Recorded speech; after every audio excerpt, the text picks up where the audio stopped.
Duela 10 urte ireki genuen Uliako Interpretazio Zentroa, Uliako natura eta historiari buruzko bitxikeriak ezagutarazi nahian. Ikusita hiritik hain gertu dagoela, pentsatu genuen publiko orokorrari zuzendua izan behar zuela. Eta gure helburua zen informazio hori modu erres eta atsegin batean hiritar guztiei zabaltzea.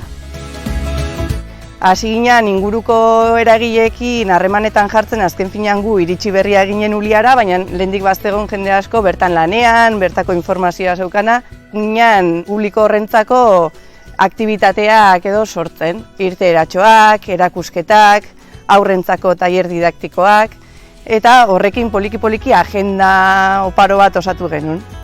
Batzuk izan dira aurrei zuzendurikoak, didaktikoagoak eta baita ludikoagoak.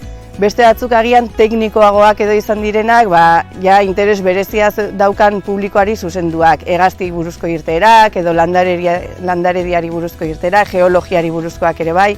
Gero bitxikerietan oinarritako ekimenak ere nahi izan ditugu sartu. Adibidez, historia oso ez ezaguna izan da, eta gutxi zekiten hemen transbordadore bat zegoela, adibidez, eta horrek bai jakin asko sortu du. Behin Uliako natura eta ezagutu nahi duen jendea erakarrita, beste pertsonei nola iritsi, eta horretarako saiatu gera kirolaren bitartez orientazio zirkuitoak eraikiz, edo osasunaren bitartez baso bainuen proiektuan sartu gera, eta adibidez, artea ere erabili daiteke pertsona hauek erakartzeko, kezka desberdinak orain adibidez aldaketa klimatikoa, eta poliki-poliki interpretazio zentroko edukiak ere osatzen jungera, urmaelarekin, tximeleten oasiarekin, kanpoan jarri genuen erlojuan alematikoarekin, ideia da poliki-poliki aberazten jutea.